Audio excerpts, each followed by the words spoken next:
তুমি লাগাইবা একটা পেঁপে গাছ।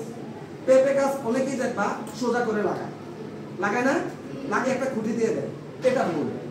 তোমরা পেঁপে গাছ এই যে এখন লাগাও, এটাও ভুল। আমরা যারা গাছের চারা লাগাই আমরা অনেকগুলো ভুল করি। এখন আমি তোমাদেরকে একটা ভুলের কথা বলবো। আসসালামু আলাইকুম। সবাই ভালো আছো তোমরা? আমার নাম হচ্ছে মোহাম্মদ মনিরুজ্জামান, আমি উপসহকারী কৃষি অফিসার। এই যে মতলব পৌরসভা, এই পুরো পৌরসভাটা আমি দেখি। আমাদের কোন মাস? জুলাই মাস। বাংলা কি মাস? আষাঢ়। তারপরে শ্রাবণ চলে আসবে। এই আষাঢ় শ্রাবণ 2 মাস তো বর্ষাকাল। এখন আমাদের গাছ রোপণের সময়, তাই না? পেঁপে গাছ সেপ্টেম্বরের আগে লাগানো যাবে না। কোন মাসের আগে লাগানো যাবে না? সেপ্টেম্বর থেকে এপ্রিল মাসে পেঁপে গাছ লাগাইতে হবে। তো পেঁপে গাছ লাগাইতে হবে কোন দিকে? দক্ষিণ পশ্চিম কোণে একটু কাট করে লাগাইতে হবে, ঠিক আছে?